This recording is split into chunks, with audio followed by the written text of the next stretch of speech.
drama of events.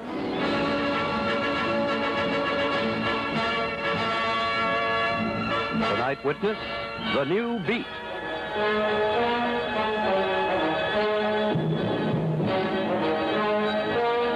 Brought to you by Chesterfield King.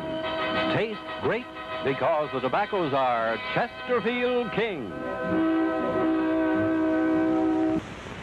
Every now and then in popular music, a new beat comes along, and suddenly it's what people want to listen to. No one has been able to explain why it is that at the same moment, in widely separated places under quite different conditions, the people who keep their ears open agree that a certain kind of music says what they want to hear. But it happens. It's happening now with a special kind of music called Bossa Nova. The Bossa Nova is not a dance like the twist, but they put dances to it.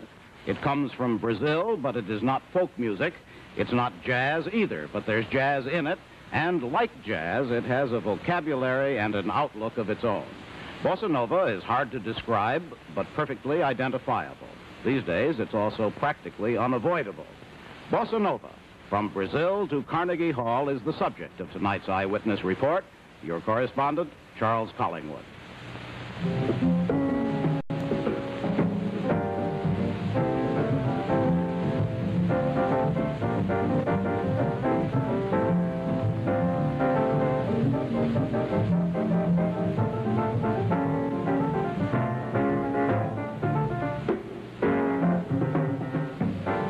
In music, if you want to start a movement, you hire a hall, Carnegie Hall.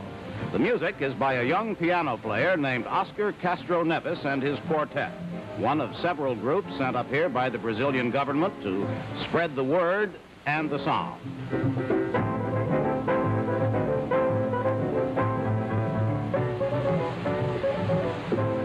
This was the official send-off for Bossa Nova, but the movement was already on its way, and it's been going all this... Bossa Nova at the White House. On stage in the East Room, Paul Winter and his sextet.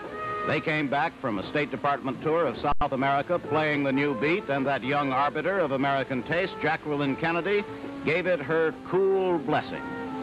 This number, Little Boat, was the one she liked best.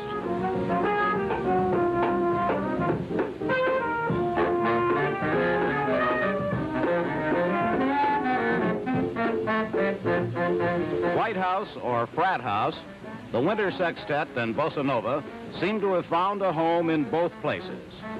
Here is the Paul Winter Group playing at the Phi Kappa Psi House at Lafayette College in Easton, Pennsylvania.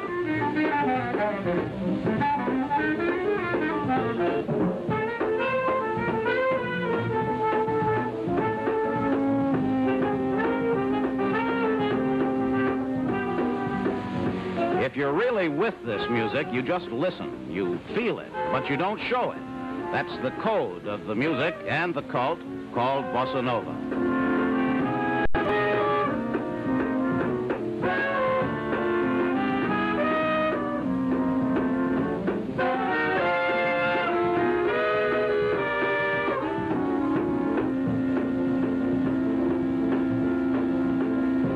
And the rhythms of modern life.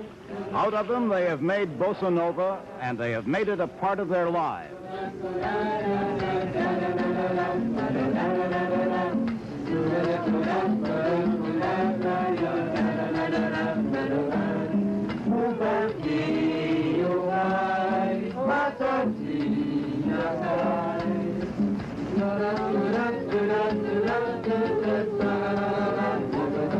Something about this kind of music that seems to fit into a world of sports cars, hi-fi, and bikinis anywhere in the world.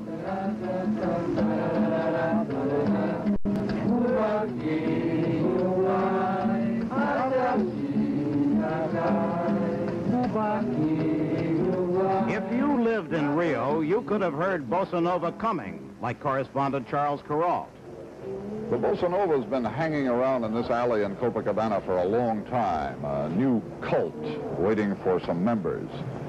The tourists all walked right by on their way to the big nightclubs, where the samba reminded them that they were in Brazil, and where the twist reminded them that by jet they're only 9.5 hours from the Peppermint Lounge.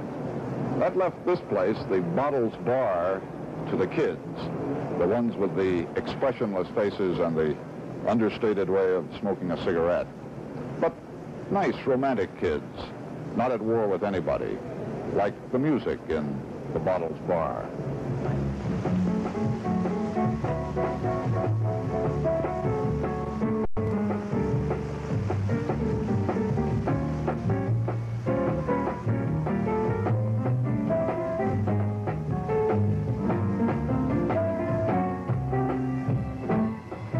In Brazil, it's important not to betray too much emotion when listening to bossa nova. This samba has been cooled down, and so have the listeners and the players.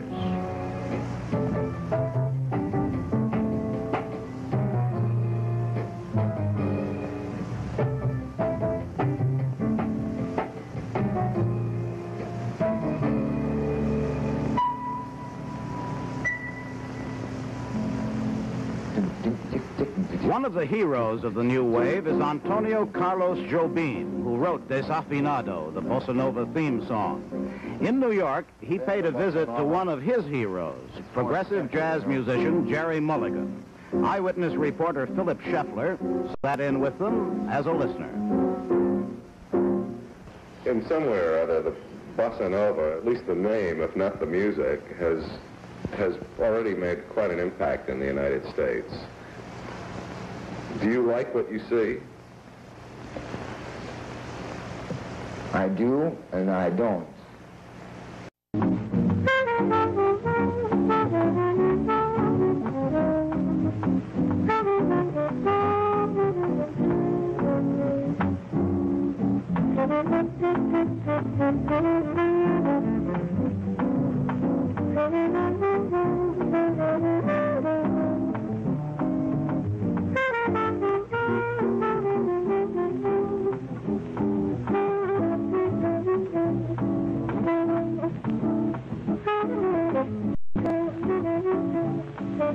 Eyewitness, the new beat, brought to you by